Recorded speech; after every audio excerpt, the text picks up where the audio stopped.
मित्रों, अब वो ऐतिहासिक घड़ी आ गई है जो प्रस्ताव माननीय राजनाथ सिंह जी ने हम सबके सामने रखा, जिसे सभी दलों ने घटक ने समर्थन अनुमोदन किया, वह सदन के सामने रखा जाता है।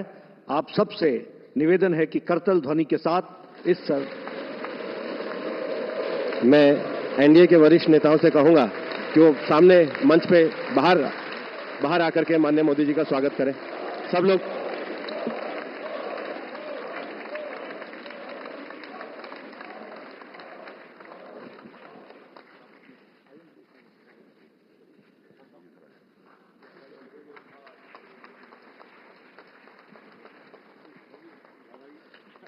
भारत माता की, भारत माता की, भारत माता की। वंदे वंदे वंदे।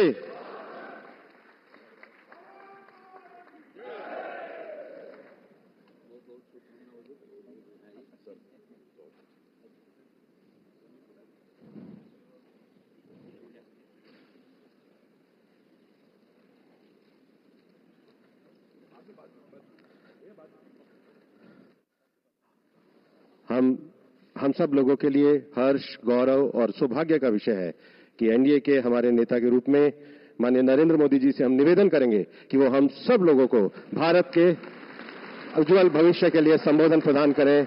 हम सब लोग करतल ध्वनि से माननीय प्रधानमंत्री जी का अभिनंदन और स्वागत करें।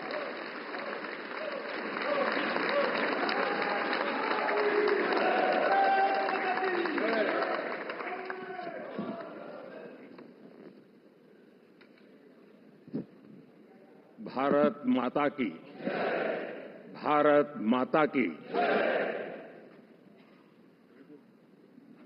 मैं सबसे पहले तो इस सभागृह में उपस्थित एनडीए घटक दलों के सभी नेतागण, नवनिर्वाचित सभी सांसदगण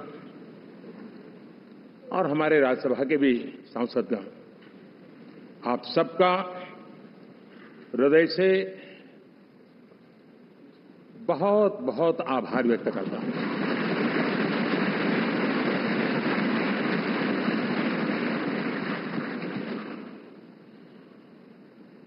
मेरे लिए खुशी की बात है कि इतने बड़े समूह को आज मुझे यहां स्वागत करने का अवसर मिला है। जो साथी विजयी होकर के आए हैं वे सभी अभिनंदन के अधिकारी हैं, लेकिन जिन लाखों कार्यकर्ताओं ने दिन रात परिश्रम किया है, न उन्होंने दिन देखा न रात देखी, और इतनी भयंकर गर्मी में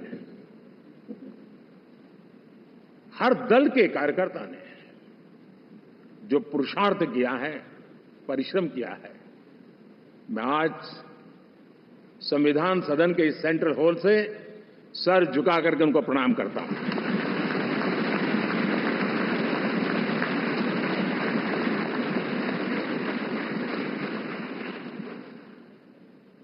साथियों, मेरा बहुत सौभाग्य है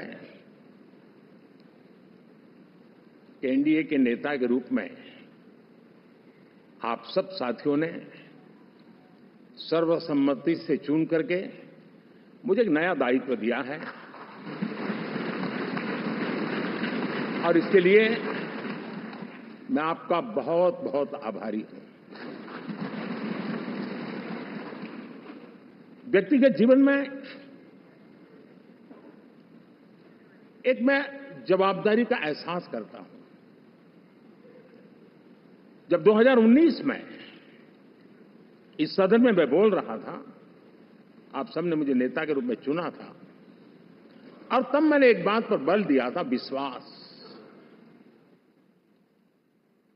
आज जब आप मुझे फिर से एक बार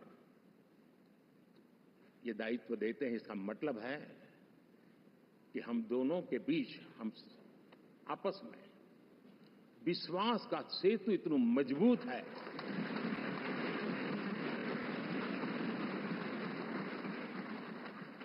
ये अटूट रिश्ता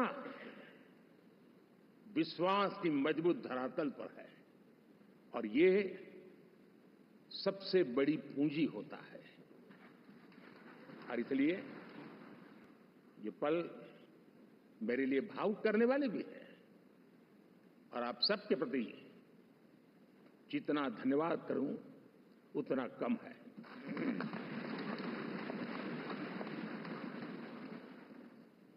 साथियों, बहुत कम लोग इन बातों की चर्चा करते हैं, शायद उनको सूट नहीं करता होगा, लेकिन हिंदुस्तान के इतने महान लोकतंत्र की ताकत देखिए कि एनडीए आज देश में 22 राज्यों में लोगों ने उनको सरकार बनाकर के सेवा करने का मौका दिया।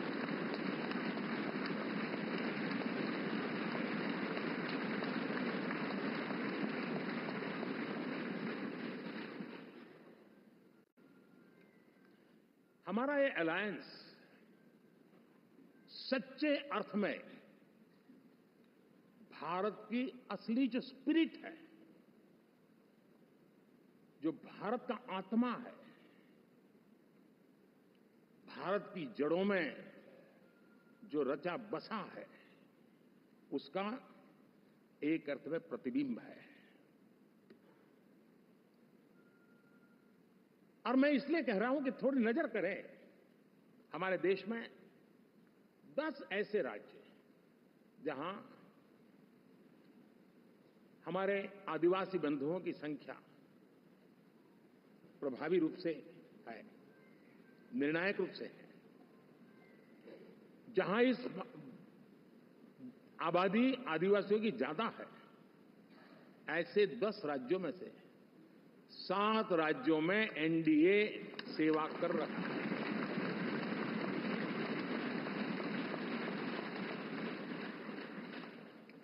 साथियों, हम सर्वपंथ संभाव के हमारे संविधान को समर्पित है और देश में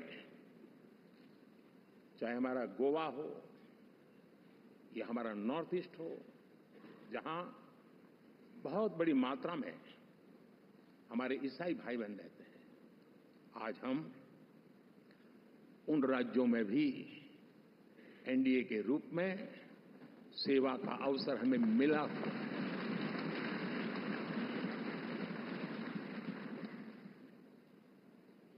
साथियों, प्री पोल अलायंस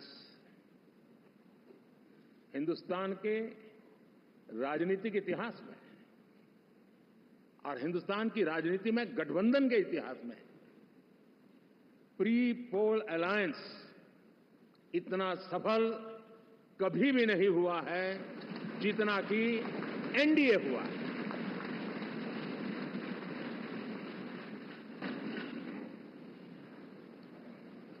और ये गठबंधन का विजय, हमने बहुमत हासिल किया है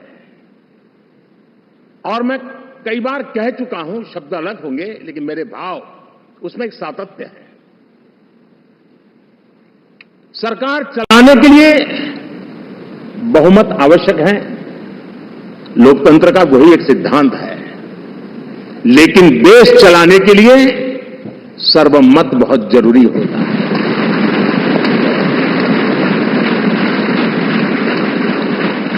और मैं आज देशवासियों को यहां से विश्वास दिलाना चाहता हूं कि आपने जिस प्रकार से हमें बहुमत देकर के सरकार चलाने का सौभाग्य दिया है, ये हम सबका दायित्व है कि हम सर्वमत का निरंतर प्रयास करेंगे और देश को आगे ले जाने के लिए हम कोई कोर कसर नहीं छोड़ेंगे।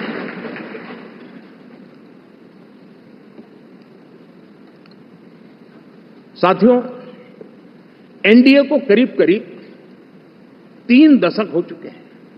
यानी आजादी के 75 साल में 3 दशक एनडीए, ये सामान्य घटना नहीं है जी। विविधता से भरे हुए अपनी लोकतांत्रिक और सामाजिक रचना के बीच में ये 3 दशक की यात्रा एक बहुत बड़ी मजबूती का संदेश देती है। और मैं आज बड़े गर्व के साथ कहता हूं कि किसी एक समय वो था कि संगठन के कार्यकर्ता के रूप में इस अलायंस का हिस्सा था, व्यवस्थाओं से जुड़ा रहता था और आज सदन में बैठ करके आपके साथ काम करते करते मेरा भी नाता इससे 30 साल का रहा है और मैं कह सकता हूं, हकीकतों के तथ्यों के आधार पर कह सकता हूं, ये सबसे सफल अलायंस है।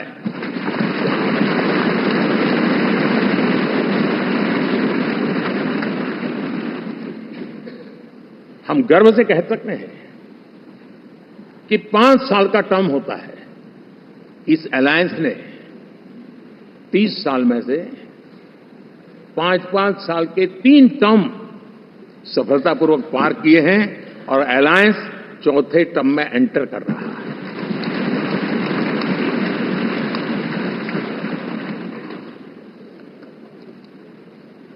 साथियों, इस बात को जो राजनीति के विशेषज्ञ हैं, अगर मुक्त मन से, मुक्त मन शब्द बहुत महत्व का है, वे सोचेंगे तो पाएंगे कि एनडीए ये सत्ता प्राप्त करने का या सरकार चलाने का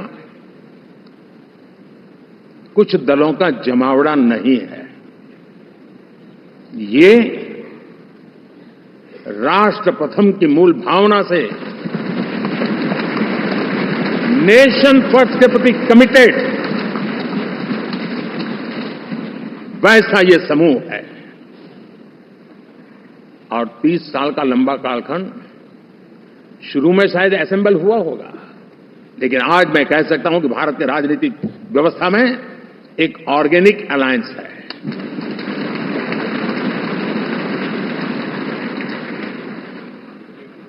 और ये मूल्य श्रद्धेय अटल बिहारी वाजपेयी, श्री प्रकाश सिंह जी बादल, श्री बाला साहब ठाकरे, श्री जॉर्ज फर्नांडिस, श्री शरद यादव, अनगिनत नाम में कह सकता हूं, इन लोगों ने जिस बीज को बोया था वो आज भारत की जनता ने विश्वास का सिंचन कर करके उस बीज को वटवृक्ष बना दिया है।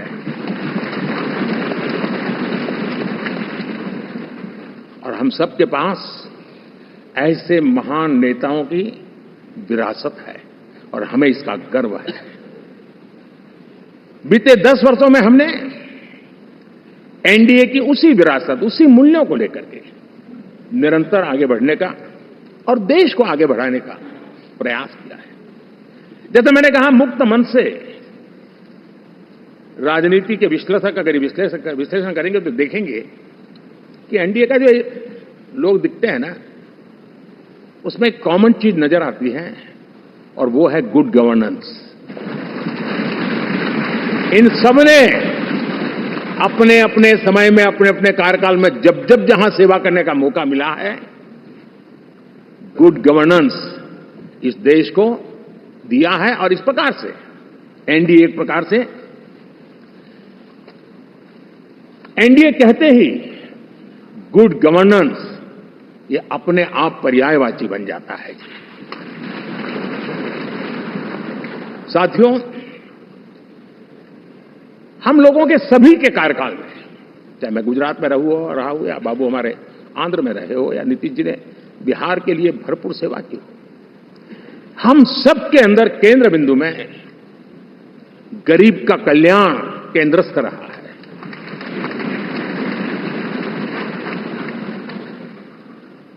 और देश ने एनडीए के गरीब कल्याण के, गुड गवर्नेंस के 10 साल को देखा है। इतना नहीं, मैं कह सकता हूं देश ने इसे जिया है।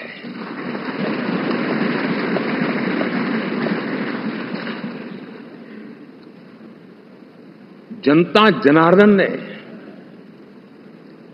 सरकार क्या होती है, सरकार क्यों होती है, सरकार किसके लिए होती है, सरकार कैसे काम करती है, इसको पहली बार अनुभव किया है।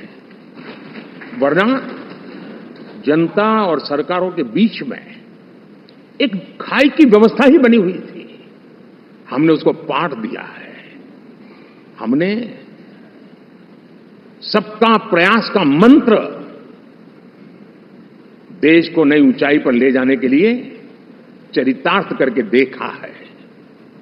साथियों, एनडीए सरकार में हम अगले 10 साल में, मैं बहुत जिम्मेवारी के साथ कह रहा हूं, अगले 10 साल में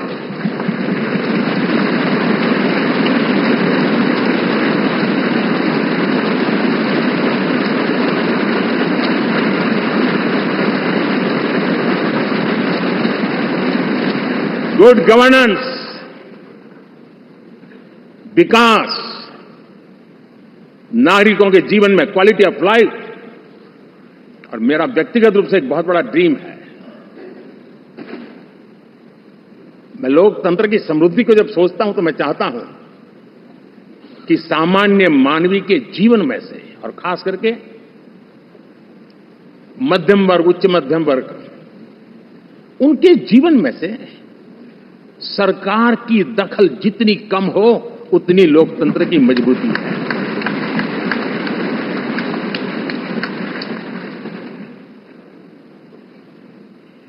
और आज के टेक्नोलॉजी के युग में बहुत आसानी से हम, वरना एक दिन में 10 काम हो तो 10 अलग अलग सारी चीजें मांगेंगे।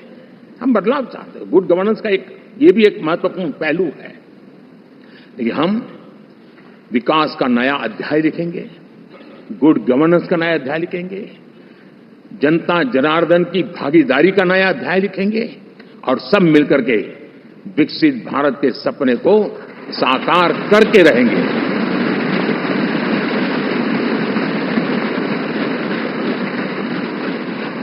साथियों, एनडीए में, और मैं अगर विस्तार से कहूं तो सदन में किसी भी दल का कोई भी जनप्रतिनिधि होगा, मेरे लिए सब बराबर है।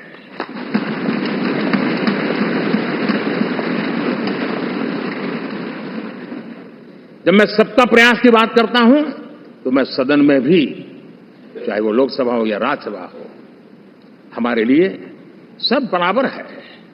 और यही एक भाव है जिसके कारण 30 साल से एनडीए अलायंस मजबूती के साथ आगे बढ़ा है। अपना पराया कुछ नहीं है। सबको गले लगाने में हमें कभी कोई कमी नहीं रखी है।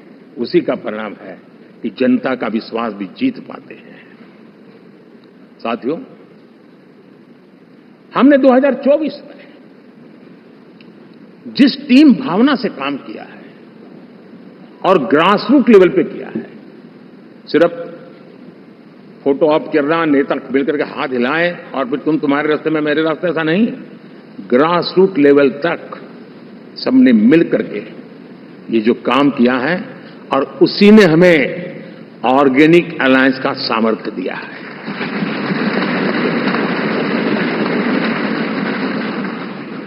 एक दूसरे का सहयोग किया है। हर किसी ने यही सोचा, जहां कम वहां हम। अगर कोई कमी है तो मैं आऊंगा, मैं मेहनत करूंगा, लेकिन तुम्हें कमी नहीं रहने दूंगा। जहां कम वहां हम, ये हर कार्यकर्ता ने जी करके दिखाया है, और तभी तो जीत आती है। साथियों, कभी कभी मैं कह सकता हूं कि हमारा 10 साल का अनुभव है भारत के हर क्षेत्र का और भारत के हर नागरिक का जो एस्पिरेशंस हैं, रीजनल एस्पिरेशंस हैं, वे और नेशनल एस्पिरेशंस, इसका एक अटूट नाता होना चाहिए। इसके बीच में हवा तक गुजर न सके, इतना जुड़ाव होना चाहिए, तब देश आगे बढ़े। साथियों, इस चुनाव में मैं कुछ उल्लेख जरूर करना चाहूंगा जो मेरी नजरिए से मैंने देखा है। दक्षिण भारत में एनडीए ने एक नई राजनीति की नींव मजबूत की है। अब देखिए कर्नाटका एंड तेलंगाना, अभी तो इनकी सरकारें बनी थी, लेकिन पल भर में ही लोगों का विश्वास टूट गया, भ्रम से लोग बाहर आ गए और एनडीए को गले लगा दिया। कर्नाटक और तेलंगाना में दोनों जगह। साथियों, तमिलनाडु, मैं तमिलनाडु की टीम को भी बधाई देना चाहूंगा, और वहां हमारा एनडीए समूह बहुत बड़ा भी है, और कईयों को पता था कि हम एक साथ एक सीट नहीं लड़ा पाएंगे, लेकिन इस लड़ाई में हम साथ रहेंगे। और मैंने बहुत से एनडीए के साथी तमिलनाडु में ऐसे हैं कि जिनका कोई उम्मीदवार नहीं था, लेकिन इस झंडे को ऊंचा रखने के लिए वो जी जान से जुटे थे। और इसलिए आज तमिलनाडु में भले हम सीट नहीं जीत पाए, लेकिन जिस तेजी से एनडीए का वोट शेयर बढ़ा है, वो साफ साफ संदेश दे रहा है कल में क्या लिखा हुआ है।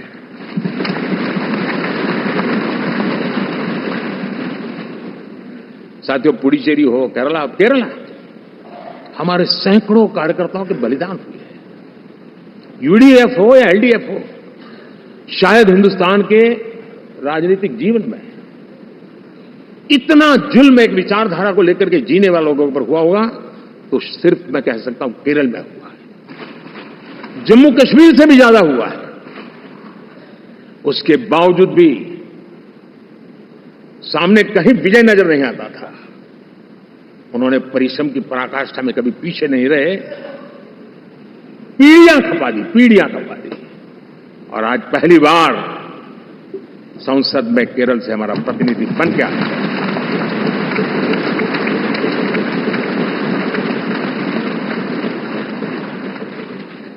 साथियों, अरुणाचल में हमने लगातार हमारी सरकार बनती रही है और भारी समर्थन से बनती है।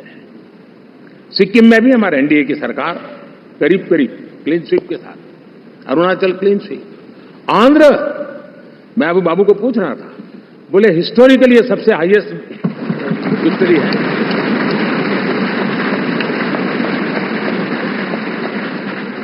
और ये जो यहां दिखता है ना पवन, ये पवन नहीं है, आंधी है।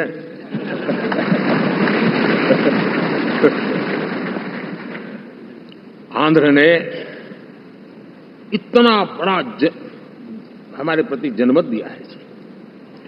हिंदुस्तान के लिए एक सामान्य मानवी की विकास की जो जिजीविषा है, उसका प्रतिबिंब है। और महाप्रभु जगन्नाथ,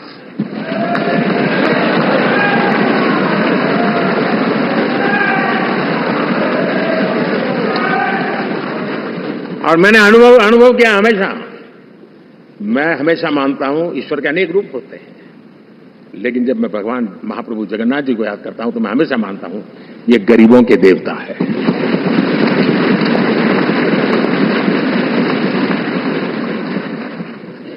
और वहां जो क्रांति रूप परिणाम आया है, मैं इसे एक रिवॉल्यूशन देख रहा हूं।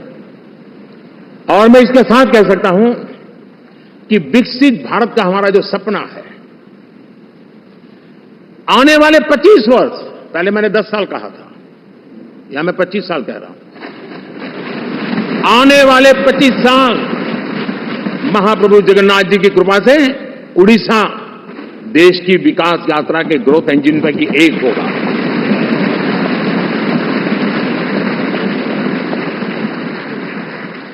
साथियों, हम लोग जब 4 जून के नतीजे चल रहे थे, मैं तो अपने काम में कुछ व्यस्त था, बाद में फोन आना शुरू हो गए, तो मैंने किसी को पूछा, यार ये तो ठीक है आंकड़े वांकड़े, तो मुझे ये बताओ कि ईवीएम जिंदा है कि मर गया?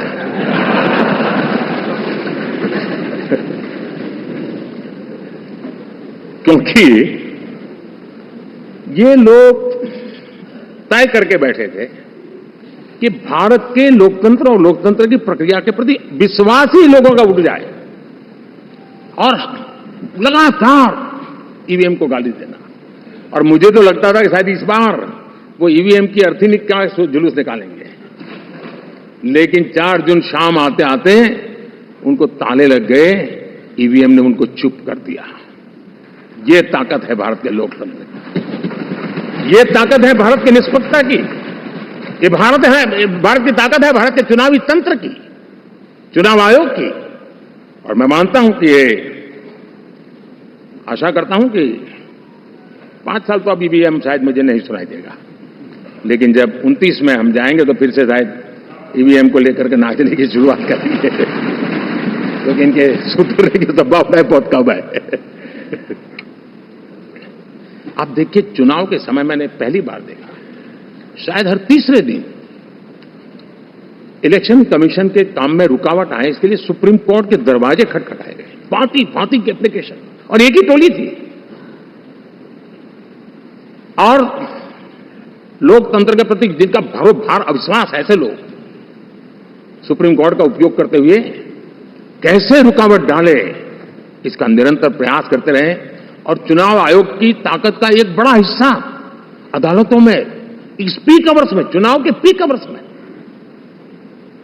यानी कितनी निराशा लेकर के ये लोग मैदान में आए थे कि उन्होंने पूरा हमला उसी इंस्टीट्यूट पे लगा दो ताकि चुनाव के कोई भी परिणाम आए, हम दुनिया के सामने भारत को भी बदनाम कर लें। ये षड्यंत्र का हिस्सा था दोस्तों, और कभी भी देश उनको माफ नहीं करेगा। साथियों, इंडी गठबंधन वाले जब ईवीएम का विरोध करते हैं तो मैं सिर्फ एक चुनाव के रूप में नहीं देख रहा। मैं मानता हूं ये लोग मन से पिछली शताब्दी के सोच वाले लोग हैं। वे टेक्नोलॉजी को हम महत्व न समझते हैं, न टेक्नोलॉजी स्वीकार करने को तैयार है। और ये सिर्फ ईवीएम में दिखाई दिया, ऐसा नहीं, यूपीआई में दिखाया। जब हमने कहा कि हिंदुस्तान के लोग डिजिटल ट्रांजैक्शन करेंगे, फिनटेक की दुनिया में आज हिंदुस्तान का नाम हो गया, मानने को तैयार नहीं। आधार आज देश की एक पहचान बना है। मैं तो देख रहा हूं कि मुझे कई देश कहते हैं कि हमें आधार की पद्धति से आगे बढ़ना है, आप कैसे मदद कर सकते हैं। उस आधार को रोकने के लिए सुप्रीम कोर्ट में बार जाकर के परेशानियां पैदा की। यानी मूलतः ये प्रगति के विरोधी, आधुनिकता के विरोधी, टेक्नोलॉजी के विरोधी इंडी अलायंस हमने देखा है। साथियों, इस देश के लिए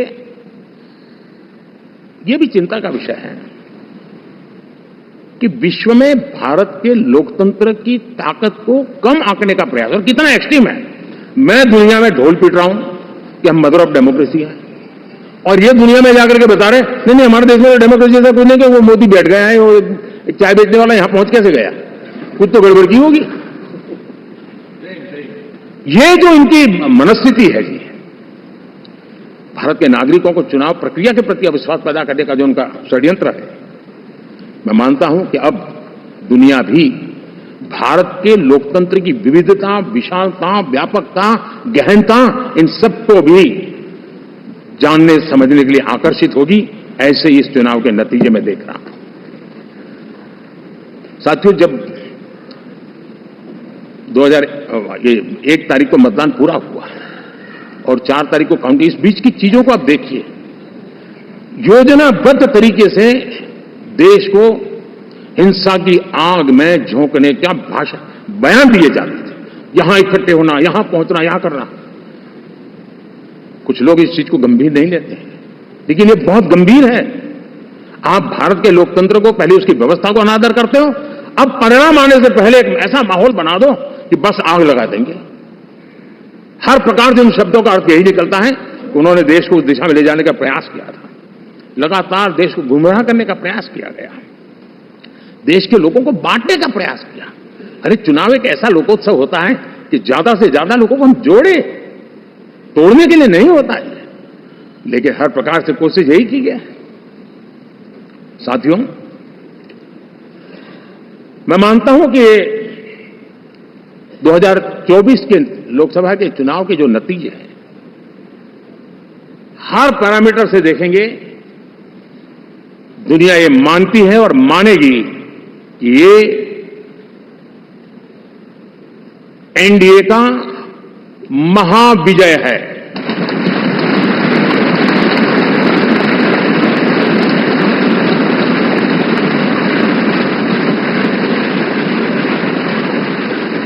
और आपने देखा 2 दिन कैसा चला। जैसे हम तो हार चुके हैं, गए। सब चारों तरफ यही दिखता था, क्योंकि उनको अपने कार्यकर्ताओं का मोरल हाई करने के लिए ऐसे काल्पनिक परेड ये करने पड़ रहे हैं। और साथियों, गठबंधन के इतिहास में अगर आंकड़ों के हिसाब से देखें तो ये सबसे मजबूत गठबंधन की सरकार है।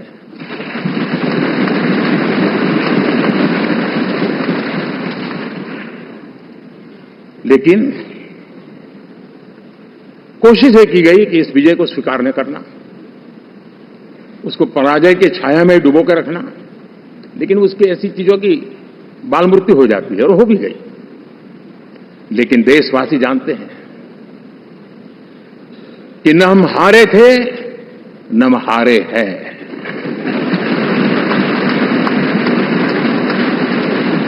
लेकिन 4 तारीख के बाद हमारा जो व्यवहार रहा है वो हमारी वो पहचान बताता है कि हम विजय को पचाना जानते हैं।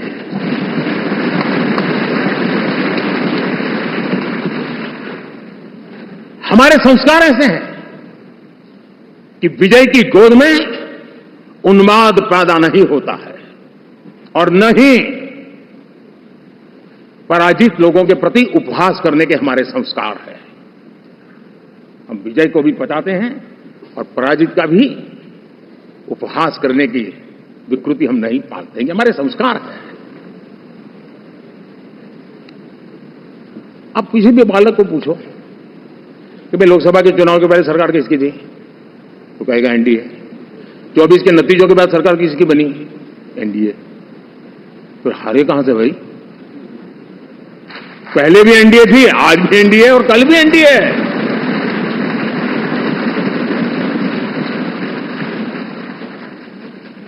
आप सोचिए 10 साल बाद भी कांग्रेस 100 के आंकड़े को नहीं छू पाई।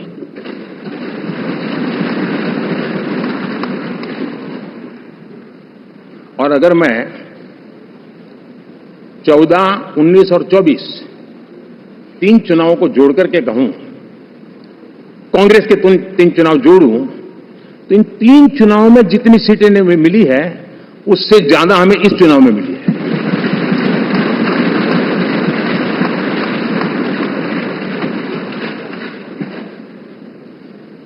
और मैं साफ देख रहा हूं साथियों, एनडीए वालों को अंदाज नहीं है।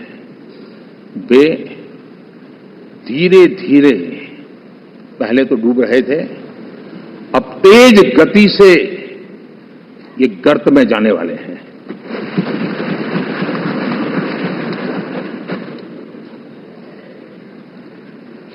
साथियों, इंडिया अलायंस वाले देश के सामान्य नागरिकों की जो समझ है, आज भी वो उसके सामर्थ्य को समझ नहीं पाए हैं या समझना चाहते नहीं है।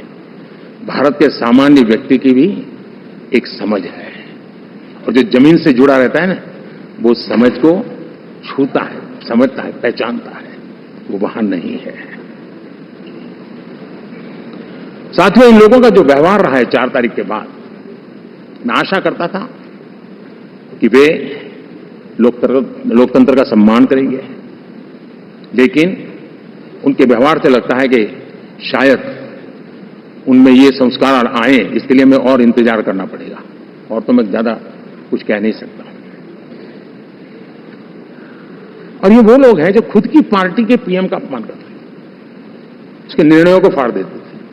खुद की पार्टी को विदेशी मेहमान आ जाए तो उसके लिए चेयर नहीं होती थी। ये सारे दृश्य आपने देखे हैं। और मैं समझता हूं कि इन सारी स्थितियों में से हम लोकतंत्र की मजबूती और जनता जनार्दन के प्रति आस्था, इसको हम, साथियों, लोकतंत्र हमें सबका सम्मान करना सिखाती है। विपक्ष में भी जो सांसद जीत करके आए हैं, मैं उनको भी बधाई देता हूं।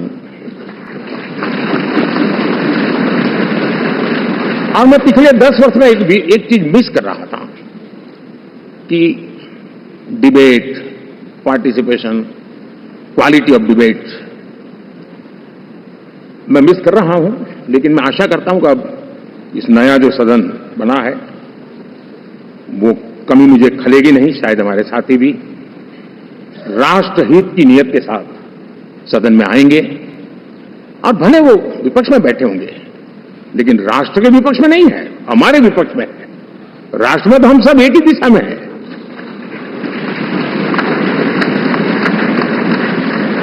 राष्ट्र में हमारा कोई पक्ष विपक्ष नहीं है, राष्ट्र में तो हम 140 करोड़ है। और मैं आशा करता हूं कि वो राष्ट्र हित की भावना को लेकर के सदन में आएंगे और सदन को समृद्धि देने में वे कुछ न कुछ योगदान करेंगे। साथियों, 24 का जनादेश एक बात को बार बार मजबूती दे रहा है, बार बार मजबूती दे रहा है कि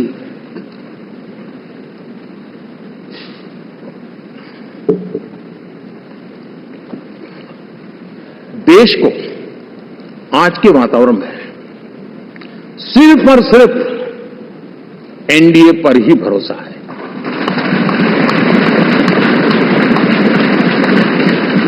और जब इतना अटूट विश्वास है, इतना भरोसा है, तो स्वाभाविक है देश की अपेक्षाएं भी बढ़ेगी। और मैं इसे अच्छा मानता हूं और हम सबका कर्तव्य भी मानता हूं। और इन अपेक्षाओं को पूर्ण करने के लिए, और मैंने पहले भी कहा था कि जो 10 वर्ष हमने काम किया है वो तो ट्रेलर है।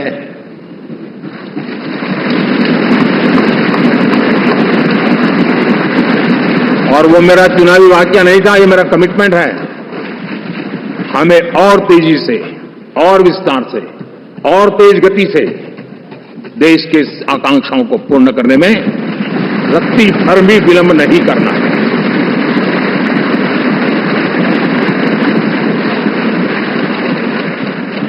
जनता जनार्दन चाहती है हम पहले से ज्यादा डिलीवर करें। जनता चाहती है कि हम खुद ही हमारे पुराने रिकॉर्ड तोड़े। और मैं साथियों, एक तरफ एनडीए रखूं, दूसरी तरफ भारत के लोगों के सपने और संकल्पों को रखूं, तो मैं कहूंगा NDA, new India, develop India, aspirational India.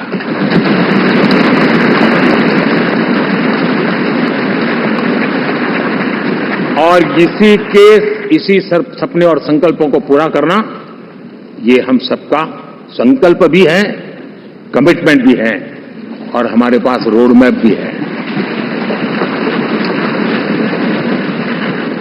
साथियों, एनडीए ने हमेशा करप्शन फ्री, रिफॉर्म ओरिएंटेड, स्थिर सरकार देश को दी है। जब जब हमें अवसर मिला हम लोगों ने काम किया है। उसके सामने कांग्रेस नेतृत्व वाली यूपीए, अब उन्होंने पुरानी अपनी छवि सुधारने के लिए नाम बदल दिया, लेकिन पहचान घोटालों की है। आए दिन घोटाले, यही पहचान रही है। और नाम बदलने के बावजूद भी देश उनके घोटालों को नहीं भुला है, उनको नकारा है।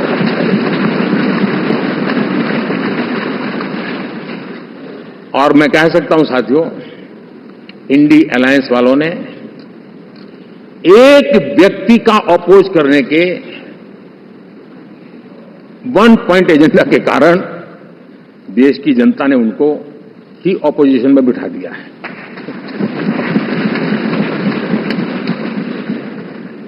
एनडीए विकसित भारत इस संकल्प को लेकर के चुनाव में गया था। देश के लिए सकारात्मक सोच को लेकर के गया था।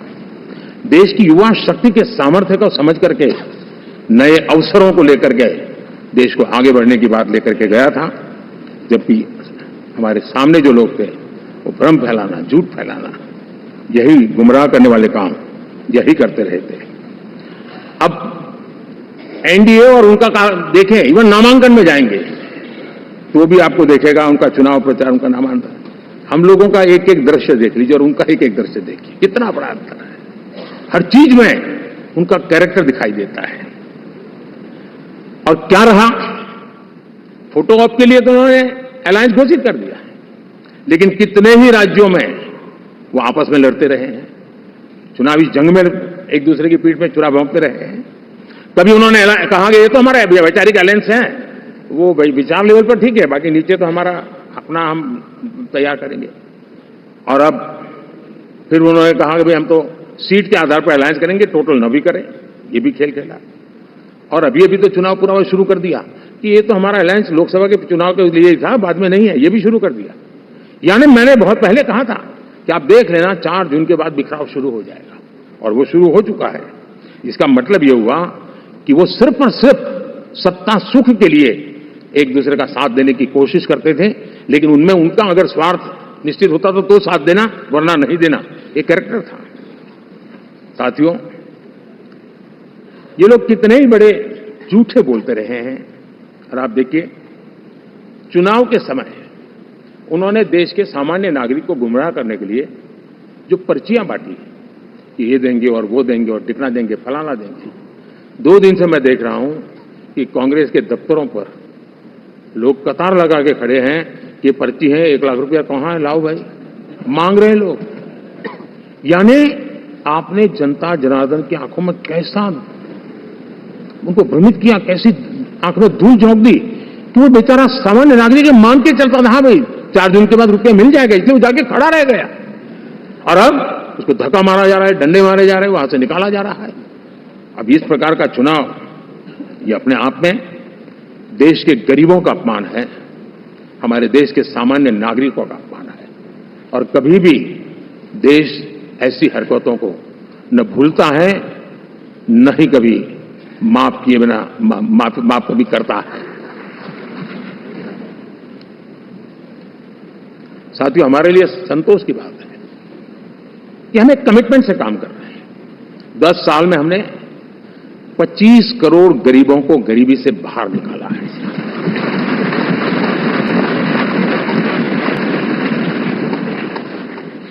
गरीब कल्याण का एक सुरक्षित मजबूत कवच दिया है हमने उसको, और उसके अंदर भी एक नए एस्पिरेशंस पैदा हुए हैं कि हां, अब मुझे गरीब नहीं रहना है, और उसके लिए मुझसे जो हो सके मैं हर अवसर का फायदा उठाऊंगा।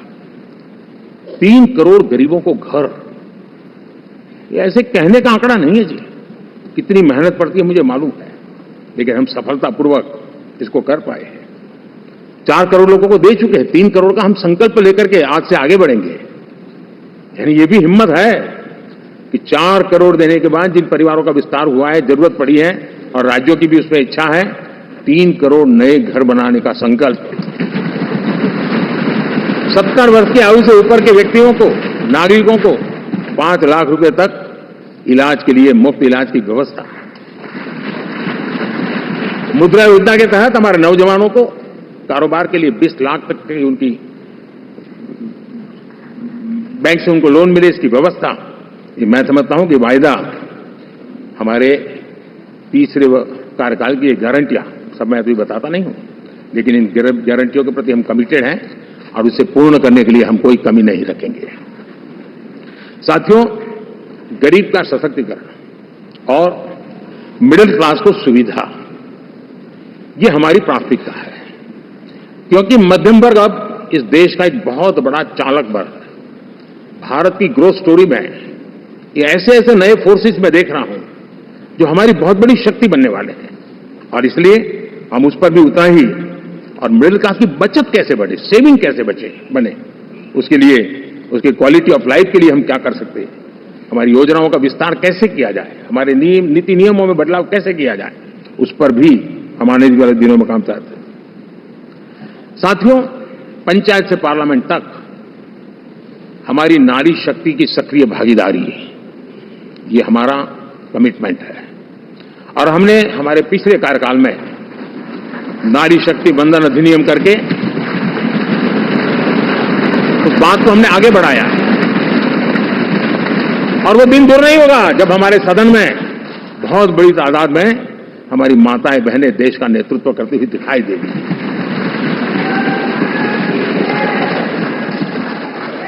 इस पूरे चुनाव में हम सबसे ज्यादा महिला उम्मीदवारों को टिकट देने वाली पार्टी रहे हैं, ये हमारा कमिटमेंट है।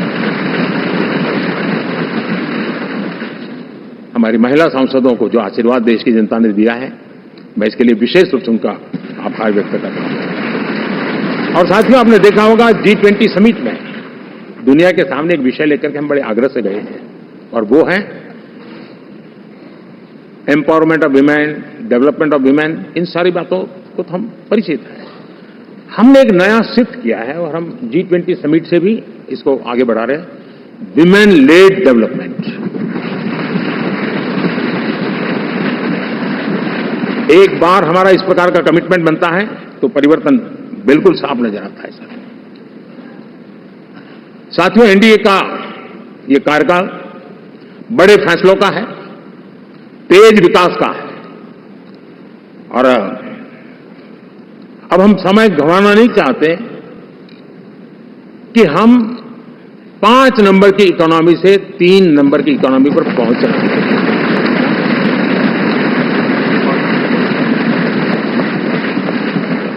और ये खाली 5 और 3 का आंकड़ा नहीं है। उसके कारण जो अर्थव्यवस्था का कद बन जाता है, वो सामान्य मानवी की आशा आकांक्षाओं को पूरी करने के लिए सरलता बढ़ जाती है।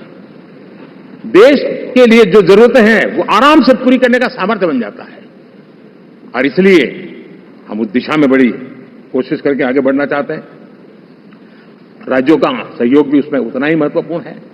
और भारत के संविधान ने हमें जिस प्रकार का दिशा निर्देश किया है कोऑपरेटिव फेडरलिज्म का, लेकिन मैंने उसमें आग्रह रखा है कॉम्पिटिटिव कोऑपरेटिव फेडरलिज्म। हमारे राज्यों के बीच में भी तंदुरुस्त स्पर्धा हो, राज्य और केंद्र के बीच में भी तंदुरुस्त स्पर्धा हो, हम अच्छा करने की स्पर्धा करें, और उस दिशा में हम आगे बढ़ना चाहते हैं। और हमने देखा है कि जब मैं कॉम्पिटिटिव कोऑपरेटिव फेडरलिज्म की बात करता हूं, आपने देखा G20 समिट हम एक जगह पे कर सकते थे, हम भी मालाएं पहन करके फोटो निकलवा सकते थे, लेकिन हिंदुस्तान के अनेक शहरों में 200 से ज्यादा मीटिंगें हुई, और दुनिया भर के नीति निर्धारक जो कहे G20 देशों के और बाकी भी 5-7 देशों के, वो हिंदुस्तान के कोने कोने में गए, उनके देशों में जाकर के भारत की विविधता, भारत की विशालता, इसकी चर्चा कर रहे हैं। उनके लिए आश्चर्य है। हमने तो दिल्ली आकर जब वापिस जाते थे पता ही नहीं था कि देश इतना बड़ा है। ये अपनी एक ताकत का परिचय हुआ है। हमने कोविड में देखा, राज्यों के साथ कोऑपरेशन के साथ हमने जिस प्रकार से लड़ाई लड़ी, और एक सूत्र में रहकर के लड़े, दल किसी का भी हो सरकार में, लेकिन हमने इस काम को किया क्योंकि हमारा कोऑपरेटिव फेडरलिज्म के प्रति कमिटमेंट है। एस्पिरेशनल डिस्ट्रिक्ट एक ऐसा मॉडल है गवर्नेंस का जिसमें राज्य भी उतना ही सक्रियता से हमारे साथ जुड़े हुए हैं, और दुनिया के लिए जो डेवलपिंग कंट्रीज हैं उनके लिए गवर्नेंस का एक ऐसा मॉडल प्रस्तुत हो रहा है जिसका आपको केस स्टडी के रूप में दुनिया के अनेक यूनिवर्सिटी केस स्टडी करना शुरू की है। अब उसको हम आगे बढ़ाते हुए एस्पिरेशनल ब्लॉक की तरफ ले जा रहे हैं, ताकि हमारे ग्रासरूट लेवल पे भी जो वीक एरियाज हैं, जहां सुविधाएं अभी सामान्य एवरेज से भी नीचे हैं, उसको हम जल्दी से जल्दी उस स्टेट की एवरेज तक लाना चाहते हैं। देश का रीजन, कोई भी क्षेत्र हो, सर्वांगीण विकास को लेकर हम चले हैं। साथियों, गत 10 वर्ष में इंफ्रास्ट्रक्चर के क्षेत्र में हमने एक बहुत बड़ा, यानी सोचने में भी बदलाव लाए। जमीन पर तो लाए, वरना हमारे देश में सोचा चलेगा यार, हमारे एक बार कर लो ना, उस सारे में से बदलाव नहीं। आपको अच्छा ही चाहिए, बड़ा ही चाहिए, जल्दी से जल्दी पहुंचाने वाला चाहिए। सामान्य मानवी के मन को हमने इससे प्रेरित भी किया है और पुरुषार्थ करके हमने उस दिशा में काम किया है। 5 साल में हमें गति शक्ति, यानी इस प्रकार के प्लेटफॉर्म पर जो काम किया है, जो काम 6-6, 8-8 महीने तक नहीं होता था, वो आज 15-20 दिन में कर सकते हैं। सर, टेक्नोलॉजी का उपयोग करके हम काम कर रहे हैं। और ये जब होता है तो उसका मूल फायदा देश के नौजवानों के लिए रोजगार के अति अवसर बन जाते हैं। उनके लिए जीवन में सिलेक्शन के लिए बहुत बड़ा दायरा बढ़ जाता है, और वो हमें, साथियों, आज भारत दुनिया में विश्व के लिए एक नया मैन्युफैक्चरिंग हब के रूप में उभर रहा है। और जब हम मैन्युफैक्चरिंग हब कह रहे हैं, तब सिर्फ इलेक्ट्रॉनिक गुड्स या सर्विसेज की मैं बात नहीं कर रहा हूं। मैं फूड प्रोसेसिंग में भी आज दुनिया में हम बहुत तेजी से आगे बढ़ रहे हैं, और वो भारत के किसानों को बहुत बड़ी ताकत देने वाला है। उसी प्रकार से स्पेस हो, आर्टिफिशियल इंटेलिजेंस हो, स्टार्टअप्स की बात हो, स्किल जॉब अपॉर्चुनिटीज की बात हो, आज भारत बहुत तेजी से आगे बढ़ेगा, बढ़ रहा है, ये मेरा विश्वास है। साथियों, मुद्रा योजना, ड्रोन दीदी, विश्वकर्मा योजना, इसने भी नई संभावनाओं को जन्म दिया है।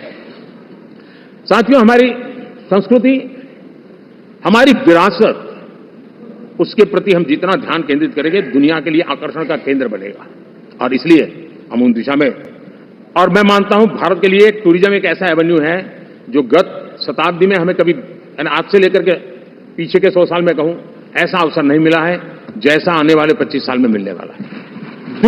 दुनिया भारत की तरफ मुड़ने वाली है। अब हमारा काम है हम इसके लिए आवश्यक व्यवस्थाओं को विकसित करें, हमारी विरासत के प्रति हम हमारा पर्यटन का विकास करते हुए एक विन विन सिचुएशन का हम फायदा उठाएं और उसमें बहुत अधिक निवेश की संभावनाएं मैं देखता हूं। और ये ऐसा क्षेत्र है जिसमें हर स्तर के लोग कमाते हैं, गरीब से गरीब आदमी भी कमाता है और बड़ी बड़ी होटल वाला भी कमाता है, हर कोई इसमें कमाता है और हमने टूरिज्म के हम बल देना चाहते हैं, बहुत पोटेंशियल है। आज इंफ्रास्ट्रक्चर के क्षेत्र खुले हैं, इसका फायदा इसको मिलता है, एयरवे हो, रेलवे हो, हमारे एक्सप्रेस वे हो, ये हमारा यातायात जितना बेहतर हो और हमारा डिजिटल कनेक्टिविटी का जो काम है ये इसके लिए एक बहुत बड़ा पॉजिटिव ग्राउंड तैयार कर रहा है और जिसका फायदा मिलने वाला है। और जो वोकल फॉर लोकल और रीजनल टूरिज्म, इसको एक बल देने का काम है। साथियों, अब दुनिया एक नए युग में प्रवेश रही है। जिस समय औद्योगिक क्रांति हुई उस समय हम गुलामी के दौर से गुजर रहे थे, तो औद्योगिक क्रांति का जितना फायदा लेना चाहिए हम नहीं ले पाए। अब एक नया युग शुरू हो रहा है, हरित युग, ग्रीन एरा। भारत के पास बहुत संभावनाएं हैं इसका नेतृत्व करने की और हम इसके लिए आने वाले दिनों में ग्रीन हाइड्रोजन की बात हो, ग्रीन एनर्जी हो या ग्रीन जॉब्स हो या ग्रीन मोबिलिटी हो, इन सारे विषयों को हम इतनी तेजी से आगे बढ़ाना चाहते हैं ताकि इस हरित युग का नेतृत्व दुनिया में भारत का सामर्थ्य सिद्ध कर दें, ये हम चाहते हैं। साथियों, इसी सिलसिले में इस 5 जून को जब पर्यावरण दिवस था, 4 जून को नतीजे आ गए थे, तो उसी दिन मेरे मन में एक विचार आया कि कार्यक्रम 5 जून को हमने आरंभ किया, एक पेड़ मां के नाम। हर किसी को मां के प्रति श्रद्धा होती है और मैं भी देशवासियों को कहूंगा कि आने वाले समय में कभी आपकी माताजी का जन्मदिन हो, क्या कोई और शुभ दिन हो, अपनी मां के नाम पर एक पेड़ लगाइए और मां जीवित हैं तो साथ लेकर जाइए, उनकी फोटो आप सोशल मीडिया में अपलोड कीजिए और मां नहीं है तो उनकी फोटो रख करके एक पेड़ लगाइए और वो अपनी मां का भी सम्मान होगा और धरती मां की सेवा होगी। हम इन 2 माताओं की सेवा करें। साथियों, एनडीए, अब भारत आइसोलेशन में नहीं जी सकता। वैश्विक परिवेश में भारत की भूमिका दिनों दिन बहुत बढ़ती चली जा रही है। 2014 में जब एनडीए की सरकार बनी, पूरे विश्व में उसी एक पल से एक नया जिज्ञासा पैदा हुई, थोड़ी आशा के संकेत उनको नजर आने लगे और फिर उस बदलाव बहुत बड़ा तेजी से आया और पिछले 10 वर्ष में भारत ने जिन कामों को बढ़ दिया है, आज भारत की छवि विश्व बंधु की बन चुकी है। दोस्तों, विश्व हमें एक बंधु के रूप में स्वीकार कर रहा है और जब दुनिया हमें विश्व बंधु के रूप में स्वीकारती है तो हमारी वैश्विक जिम्मेवारियों को भी हमने हमारे आने वाले रोड मैप में महत्व देना ही होगा। और भारत की सफल विदेश नीति ने अच्छे परिणाम भी दिए हैं। हमने हर संकट को उस प्रकार से हैंडल किया जिस प्रकार से मानवीय मूल्यों को हमने प्राथमिकता दी, उसका परिणाम है कि सामान्य मानवीय के मन में ये विश्व बंधु वाला भाव बहुत मजबूत हुआ और भारत का सेवा भाव का जो कैरेक्टर है उसको विश्व ने पहचाना है। चाहे यूक्रेन का संकट हो, चाहे अफगानिस्तान का संकट हो, हर हमारे लोगों को बचाना हो, हमने किसी भी में हमने कोई कमी नहीं रखी है। और साथियों, ये क्षमता के कारण भारत में निवेश की संभावनाएं बहुत बढ़ने वाली है। मैं राज्यों से भी कहूंगा कि आप प्रगतिशील नीतियां बनाकर रेडी रहिए। विश्व आज आपके आंगन पे दरवाजे पर दस्तक दे रहा है और जो राज्य ज्यादा स्पष्ट नीतियों के साथ आएगा, जो राज्य उन कंपनियां विदेश जाने वाले लोगों को ठीक से हैंडल करेगा, उसको बेनिफिट मिलने ही वाला है। और भारत ने जो नीतियां बनाई है, भारत ने जो वातावरण बनाया है, उसका लाभ भारत के हर राज्य को मिलना चाहिए और उस दिशा में हम तेजी से काम करना चाहते हैं। साथियों, हमने G20 समिट में देखा है, दुनिया का भारत के प्रति नजरिया बदला है। जो लोग इन चीजों को माइन्यूटली देखते होंगे उनको पता होगा कि G20 एक प्रकार से कई संकटों से गुजर रहा था, उतार चढ़ाव आते रहते थे, बिखराव भी नजर आ रहा था, लेकिन भारत में G20 आने के बाद नए प्राण से भर गया है। नया सामर्थ्य आ गया है।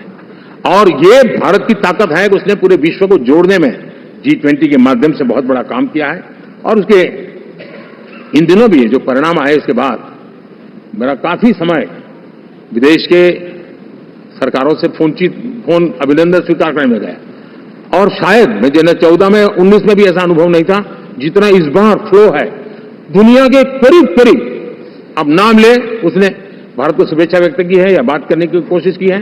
यानी ये वैश्विक जो हमारा ताकत है उसका परिचय करवा रहा है। और उसके कारण मैं मानता हूं कि विश्व में हमारा सम्मान और साथ साथ भारत में निवेश, ये दोनों संभावनाएं बढ़ रही है। साथियों, हमारे संविधान का 75वां वर्ष है। हम चाहते हैं कि संविधान हमारी संवैधानिक संस्थाओं का संरक्षण भर इसके मात्र के लिए है, ऐसा नहीं, कोई अदालत में धाराओं का उपयोग करके काम करने के लिए नहीं है। ये एक हमारी भावना है, हमारा स्पिरिट है। और हमें इस 75 साल को ऐसे मनाना है ताकि हम संविधान के स्पिरिट को जन जन तक पहुंचाएं। हर जन को संविधान की जो भावना है, कर्तव्य की भावना है, अनेक बात ऐसे इस बात है, उन सब प्रति समर्पण उसका बढ़े, उस दिशा में हम काम करना चाहते हैं। साथियों, छत्रपति शिवाजी महाराज के राज्याभिषेक के 350 वर्ष के उत्सव में देश आज रंगा हुआ है। और हमारे लिए सबसे बड़ी प्रेरणा है क्योंकि उसमें राष्ट्र प्रथम की भावना है। छत्रपति शिवाजी महाराज को याद करते ही राष्ट्र प्रथम की भावना हमें मजबूती देती है। और इसलिए हम देश में इसी एजेंडा को आगे रखते हुए, और जब इसी समय 350 साल का पर्व आया है, तो हमें अपनी पॉलिसी और परफॉर्मेंस और सामान्य मानवीय का जीवन बेहतर करना है, उसमें जरा भी विलंब नहीं करना है। साथियों, विकास की सारी तैयारियां, रोड मैप लेकर को हम चलेंगे ही, चल रहे हैं। लेकिन साथ साथ हम नए नए सांसद आए हैं, कुछ पुराने सांसद हैं, कुछ ज्यादा अनुभवी सांसद भी हैं। आप देखते हैं कि इन दिनों, पिछले 2 दिन से आप टीवी पे देखते होंगे, एक भी सच्चाई मुझे उसमें नजर नहीं आई। कोई ये कह रहा है, कोई वो कह रहा था, सब मैंने कहा भी जरा पूछो तो जानकारी लाते कहां से, गपगोले चला रहे, किसी के खाते में कुछ भी डाल करके चल रहा है। तो मतलब ये थोड़े दिन, क्योंकि 10 साल से ऐसे अवसर नहीं मिले हैं, तो शायद ये उबाल जरा ज्यादा रहेगा। लेकिन आप मान के चलिए जी, ऐसे लोग कोई पहुंचेंगे, बस साहब मेरा अच्छा संबंध है, मंत्री में आपका नंबर कर सकता हूं, आया, हमें भी पता नहीं होता यार, हो सकता है मिनिस्टर बनने का ही रास्ता होगा तो हम भी गलती से उसका हाथ पकड़ लेते हैं और वो पता नहीं वो किस खाई में डुबो देता है। कभी कभी तो शायद अब तो टेक्नोलॉजी ऐसी है कि हो सकता है मेरे सिग्नेचर से कोई लिस्ट बाहर निकल जाए कि ये मंत्री बन गए, हो सकता है कोई बुद्धिमान डिपार्टमेंट भी बांट दे। तो आजकल कई लोग सरकार बनाने में लगे हुए हैं, मंत्री पद बांट रहे हैं, पद बांट रहे हैं, व्यवस्था बांट रहे हैं। मैं आपसे आग्रहपूर्वक कहता हूं, और जो मोदी को जानते हैं, ये सारे प्रयास निरर्थक है। वे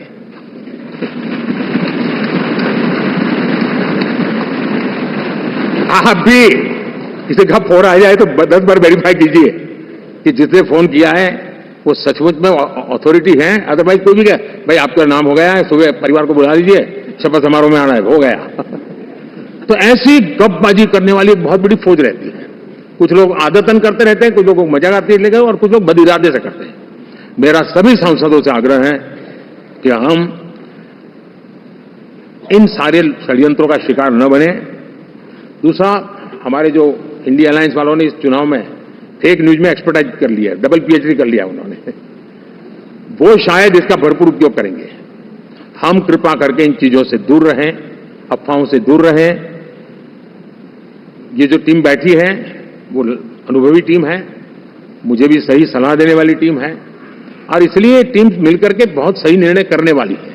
कृपा करके ब्रेकिंग न्यूज के आधार पर देश चलेगा नहीं, ये मान के चलिए।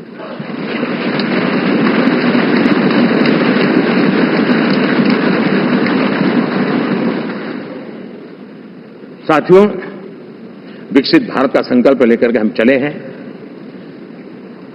3 नंबर की इकोनॉमी पहुंच रहा, मैं जानता हूं, निश्चित रोड मैप के साथ उसको हम पार करने वाले हैं। और मैंने पहले भी कहा था कि मेरा पल पल देश के नाम है, मेरा पल पल आप लोगों के नाम है, मैं 24/7 अवेलेबल हूं।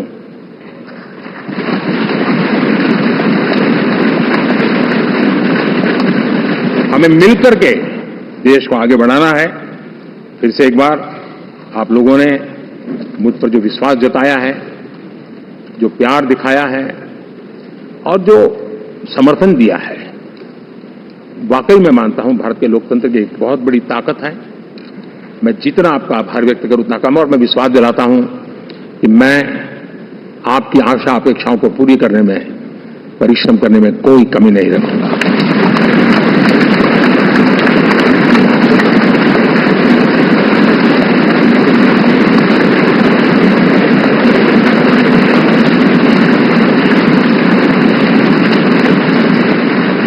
मेरे लिए जन्म सिर्फ और सिर्फ वन लाइफ वन मिशन, और वो है मेरी भारत माता। ये मिशन है 140 करोड़ देशवासियों के सपनों को पूरा करने के लिए खप जाना। ये मिशन है 140 करोड़ देशवासियों को हजार साल की मुसीबतों से जो गुजरी हुई पीढ़ी दर पीढ़ी है, उसे मुक्ति दिला करके सम्मान के साथ विश्व में मेरा हर देशवासी दुनिया उसे देखे तो उसका मन कर जाए, काश ये हिंदुस्तान का है, अरे नजर मिल जाए तो अच्छा होगा। ये मैं स्थिति पैदा करना चाहता हूं। उसका मन लालायित होना चाहिए, हिंदुस्तानी है, अरे यार जरा हाथ मिला लूं, कुछ एनर्जी मुझे भी आ जाए। मैं देश को इस ऊंचाई पर ले जाना चाहता हूं। और साथियों, मुझे पक्का विश्वास है आपका साथ, आपका सहयोग, आपका अनुभव बहुत बड़े परिणामों की संभावनाएं लेकर के आया है। लोकसभा का ये गठन उन सभी आकांक्षाओं को पूरा करेगा। मैं फिर एक बार आप सबका हृदय से बहुत बहुत धन्यवाद करता हूं।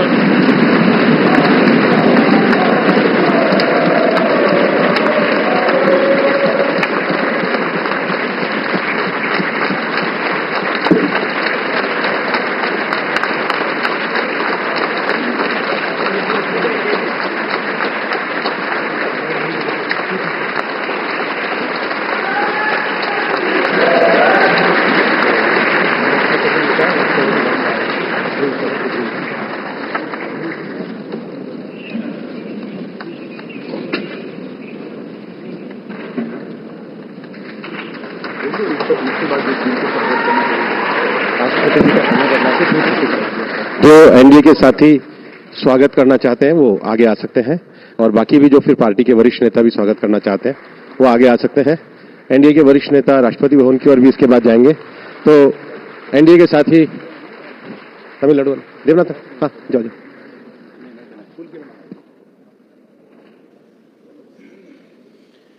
एनडीए के साथी या वरिष्ठ नेता जो स्वागत के लिए आए हैं वो एक आगे धीरे धीरे जा सकते हैं। तो एनडीए संसदीय दल की बैठक में ऐतिहासिक निर्णय, ऐतिहासिक बैठक है और प्रधानमंत्री के तौर पर चुना गया है, एनडीए संसदीय दल का नेता चुना गया है प्रधानमंत्री नरेंद्र मोदी को। तो एक बार फिर से तीसरी बार लगातार देश की बागडोर संभालने जा रहे हैं नरेंद्र मोदी, और ये ऐतिहासिक पल है जब सभी दलों ने सर्वसम्मति से, एनडीए से जुड़े सभी घटक दलों ने सर्वसम्मति से नरेंद्र मोदी को अपना नेता चुना है। और इस तरह से जवाहरलाल नेहरू के बाद अब प्रधानमंत्री नरेंद्र मोदी इकलौते ऐसे व्यक्ति होंगे जो लगातार तीसरी बार प्रधानमंत्री के पद पर आसीन होंगे। हमारे संवाददाता शैलेंद्र मिश्रा इस पूरी खबर पर बातचीत करने के लिए हमारे साथ मौजूद हैं। शैलेंद्र, कितना बड़ा ऐतिहासिक पल है और किस तरह से देखते हैं इस एनडीए की बैठक को? तमाम जो आशंकाएं थी वो खारिज हुई हैं, तमाम जो संभावनाएं इंडी गठबंधन के लोग तलाश रहे थे उनको धता बताया है आज न सिर्फ एनडीए गठबंधन के तमाम नेताओं ने बल्कि प्रधानमंत्री ने स्वयं। प्रधानमंत्री नरेंद्र मोदी ने एनडीए संसदीय दल का नेता चुने जाने के बाद कई महत्वपूर्ण बातें कही और उन्होंने कहा कि ये एनडीए की महाविजय है। और एनडीए का जो एक इतिहास रहा है उससे प्रधानमंत्री नरेंद्र मोदी ने याद किया और किस तरह से विकसित भारत के एक विजन को आगे बढ़ाना है सभी को साथ लेकर, उस पर प्रधानमंत्री नरेंद्र मोदी ने अपनी बात रखी। और इंडी गठबंधन के जो लोग हैं उन्होंने जिस तरह का रवैया अपनाया चुनाव प्रचार के दौरान, उस पर भी एक निशाना साधा। और जब चुनावी नतीजे आए, जिस तरह की बातें कही गई, उस पर भी प्रधानमंत्री ने अपने तौर पर अपनी बातें रखी। देखिए, बहुत महत्वपूर्ण है जब भाजपा संसदीय दल, एनडीए संसदीय दल और लोकसभा के नेता के तौर पर प्रधानमंत्री नरेंद्र मोदी को चुना गया है। उसके लिए एक प्रस्ताव राजनाथ सिंह ने रखा था, तमाम एनडीए के सहयोगी नेताओं ने उस प्रस्ताव का अनुमोदन किया। अब एनडीए के तमाम वरिष्ठ नेता राष्ट्रपति भवन जाएंगे, राष्ट्रपति द्रौपदी मुर्मू से मुलाकात करके सरकार बनाने का दावा पेश किया जाएगा। प्रधानमंत्री नरेंद्र मोदी की अगुवाई में एनडीए का एक दल राष्ट्रपति भवन जाएगा, इस बात की जानकारी दी गई है। देखिए, एक बहुत ऐतिहासिक पल इसलिए है कि 1960 के बाद भारत की राजनीति में ऐसा कोई मौका नहीं था जब लगातार तीसरी बार कोई नेता प्रधानमंत्री बना हो। प्रधानमंत्री नरेंद्र मोदी एक रिकॉर्ड बनाते हुए नजर आ रहे हैं। उनकी अगुवाई में एनडीए ने लगातार तीसरी बार पूर्ण बहुमत हासिल किया है और वो लगातार तीसरी बार देश के प्रधानमंत्री बनने जा रहे हैं। एक आंकड़ा भी प्रधानमंत्री ने रखा कि पिछले 3 चुनावों के अगर नतीजे देख लें तो कांग्रेस को उतनी सीटें हासिल नहीं हुई है जितनी इस चुनाव में भारतीय जनता पार्टी को हासिल हुई है। तो ये चुनाव दरअसल एक और रिकॉर्ड बनाया है इस चुनाव ने कि जो प्रमुख विपक्षी दल है कांग्रेस पार्टी, वो लगातार 3 चुनाव में 100 का आंकड़ा पार नहीं कर पाई है। तो ये बहुत महत्वपूर्ण भी है। आज हमने देखा कि प्रधानमंत्री नरेंद्र मोदी के संबोधन से पहले एनडीए के जो तमाम प्रमुख सहयोगी हैं, चंद्रबाबू नायडू, नीतीश कुमार, पवन कल्याण, जनसेना पार्टी के वो मुखिया हैं, अनुप्रिया पटेल, जीतन राम मांझी, एकनाथ शिंदे, उन्होंने प्रधानमंत्री नरेंद्र मोदी को एनडीए का संसदीय दल का नेता बनाने जाने के प्रस्ताव का अनुमोदन किया और एक स्वर में सभी ने प्रधानमंत्री नरेंद्र मोदी की अगुवाई में देश को आगे ले जाने की बात कही। तो एक तरह से हम कह सकते हैं कि आज प्रधानमंत्री ने अगले 10 साल के एनडीए के विजन को भी सामने रखा। हम जानते हैं कि प्रधानमंत्री अक्सर 25 वर्षों के भारत के विजन की बात करते रहते हैं, उसका भी उन्होंने जिक्र किया कि कैसे दुनिया में जो साख बढ़ी है उसको और आगे बढ़ाया जाना है। और निश्चित तौर पर आज हम देख रहे हैं कि कई महत्वपूर्ण बिंदुओं पर प्रधानमंत्री नरेंद्र मोदी ने फोकस किया है।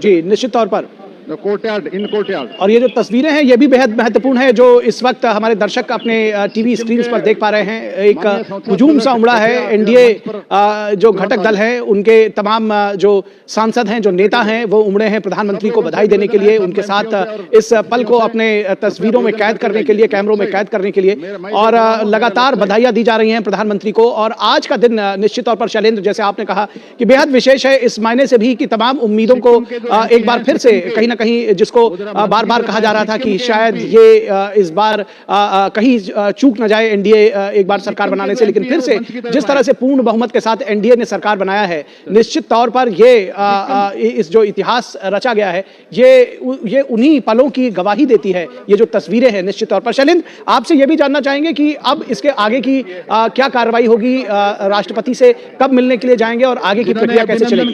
देखिए, एनडीए के नेतागण, प्रमुख नेतागण अब से थोड़ी देर बाद प्रधानमंत्री नरेंद्र मोदी की अगुवाई में राष्ट्रपति भवन जाएंगे दावा पेश करने के लिए। इस बात की औपचारिक जानकारी इस समारोह के खत्म होने के बाद दी गई है। तो अब से थोड़ी देर बाद हम देखेंगे कि राष्ट्रपति भवन एनडीए का प्रतिनिधिमंडल पहुंचेगा, जहां औपचारिक तौर पर प्रधानमंत्री नरेंद्र मोदी सरकार बनाने का दावा पेश करेंगे। तो बहुत महत्वपूर्ण है। हम जानते हैं कि एक तारीख सामने आ रही है, 9 तारीख को शाम को 6 बजे राष्ट्रपति भवन प्रांगण में शपथ ग्रहण समारोह हो सकता है। तो प्रधानमंत्री ने आज अपने संबोधन में ये भी कहा कि लोग इस बात का ध्यान रखें कि इधर उधर से सांसदों को ये कहा कि एक ब्रेकिंग न्यूज से देश नहीं चलता है और सांसद इस बात का ध्यान रखें कि कोई फोन करेगा उसे वेरीफाई करें। तो एक तरह से सांसदों को भी प्रधानमंत्री नरेंद्र मोदी ने सीख दी। ये बहुत महत्वपूर्ण जानते हैं कि अब एक जो सरकार गठन की प्रक्रिया है उसमें नेता चुने जाने की प्रक्रिया पूरी हो गई है। अब सरकार बनाने का दावा पेश करने के लिए एनडीए का प्रतिनिधिमंडल अब से थोड़ी देर बाद राष्ट्रपति भवन जाएगा और उसके बाद आमंत्रण होगा और हम शपथ ग्रहण समारोह भी देखेंगे संभवतः 9 तारीख को शाम को 6 बजे। नए संकल्प भी आज लिए गए। प्रधानमंत्री ने अपने नए संकल्पों को भी दोहराया और खास बात है ये कहा कि आने वाले 10 वर्षों में, यानी कि आगे वो फिर 2 टेन्योर की बात कर रहे हैं। शैलेंद्र, इस बात को समझने की जरूरत है कि उन्होंने कहा कि आने वाले 10 वर्षों में गरीब कल्याण से लेकर के सुशासन और गुड गवर्नेंस के लिए जो पंक्ति में खड़े आखिरी आदमी तक योजनाओं का लाभ पहुंचे और उसके लिए काम करती रहेगी सरकार। निश्चित तौर पर तमाम जो योजनाओं पर मोदी सरकार 10 सालों में आगे बढ़ी है, मुद्रा योजना हो या फिर महिलाओं को एम्पावर बनाने से जुड़ी जो योजनाएं हैं, उसका प्रधानमंत्री नरेंद्र मोदी ने जिक्र भी किया। यानी संकेत बहुत स्पष्ट है कि एक तरफ ग्लोबल स्तर पर भारत बड़ा पावर बने, उसको लेकर जो सफल विदेश नीति है उसको आगे बढ़ाने का काम होगा, तो दूसरी तरफ जो कमजोर वर्ग है, जो वंचित वर्ग है, जो महिलाएं हैं, उनको सशक्त बनाने का काम किया जाएगा। तो 10 वर्षों में किया गया है, उस रफ्तार को और आगे तेजी से ले जाया जाएगा। हम जानते हैं कि प्रधानमंत्री ने एनडीए की जो एक पिछले दशकों का इतिहास रहा, तमाम पूर्व नेताओं को याद किया, शरद यादव हो, इसके साथ ही साथ एनडीए के जो पूर्व सहयोगी तमाम रहे, उनके योगदान को भी याद किया। तो दिखाता है कि एनडीए किस तरह से एकजुट होकर आगे बढ़ेगा। उस पर प्रधानमंत्री नरेंद्र मोदी ने बहुत एक तरह से कहें कि आगे का एक खाका सामने रखा है आज अपने संबोधन के जरिए। जी, निश्चित तौर पर जैसा कि मैंने कहा कि कुछ नए संकल्प भी लिए शैलेंद्र, उसके बारे में भी बताएं, क्योंकि आने वाले जो 5 वर्ष हैं कम से कम अगली जो सरकार है, और प्रधानमंत्री ने तो 10 वर्षों की बात कही, उसका रोड मैप भी का भी साफ संकेत दिए। प्रधानमंत्री ने साफ तौर पर कहा कि 24/7 वो हर दिन, हर समय, हर पल देश के लोगों के लिए उपलब्ध है। निश्चित तौर पर देखिए, प्रधानमंत्री नरेंद्र मोदी जाने जाते हैं बिना रुके थके काम करने के लिए। एक भी दिन उन्होंने छुट्टी नहीं ली है और जिस ऊर्जा से वो काम करते हैं, हमने चुनाव प्रचार के दौरान देखा कि 200 से ज्यादा चुनावी जनसभाओं को उन्होंने संबोधित किया और लगातार उसके बाद वो समीक्षा करते रहे, सरकारी कामकाज भी निपटाते रहे। तो प्रधानमंत्री नरेंद्र मोदी का जो एक हम देखते हैं कि तमाम मामलों में वो बहुत ही कार्यशील होकर फैसले लेते हैं और लगातार देश कैसे आगे बढ़े, देश के वंचित तबकों को कैसे सहारा मिले, उसके लिए अलग अलग योजनाओं पर काम करते रहते हैं और उसकी एक पूरी श्रृंखला है। तो निश्चित तौर पर हम देख रहे हैं कि उसकी एक झलक दिखाई देती है और आज उसी संकल्प को आगे बढ़ाने की बात प्रधानमंत्री नरेंद्र मोदी ने कही है। उन संकल्पों की बात जिसमें हम जानते हैं कि अगर थोड़ा पीछे जाएं तो भाजपा मुख्यालय में प्रधानमंत्री ने कहा था कि भ्रष्टाचार खत्म करने का जो अभियान है वो और तेजी से आगे बढ़ेगा और साथ ही साथ जो कल्याणकारी योजनाओं में जो कसर रह गई, यानी अभी भी जो कुछ लाभार्थी छूट गए हैं उनको लाभ मिले, चाहे आवास योजना हो या घरों तक नल के जरिए जल पहुंचाने की योजना हो, उन पर काम किया जाएगा। निश्चित तौर पर हमारे साथ में हमारे संवाददाता, हमारे सहयोगी राजेश राज भी जुड़े हुए हैं। शैलेंद्र, आप हमारे साथ बने रहे। राजेश, जिस तरह से प्रधानमंत्री नरेंद्र मोदी ने और जो दूसरे सहयोगी दल थे उनमें से भी कुछ लोगों ने सीधे हमला बोला इंडी गठबंधन के ऊपर और साफ तौर पर कहा कि रिजल्ट्स आने के बाद ऐसा लग रहा था जैसे जीत एनडीए की नहीं, इंडी गठबंधन की हुई हो। उन्होंने साफ तौर पर कहा कि पिछले तीन बार के कांग्रेस के रिजल्ट्स को मिला दिया जाए तो इस बार भी वो बीजेपी के बराबर नहीं पहुंच पाती, बीजेपी से कम रह जाती है। तो आपने देखा कि किस तरह से बात कर रहे हैं प्रधानमंत्री, किस तरह से जो एनडीए के दल है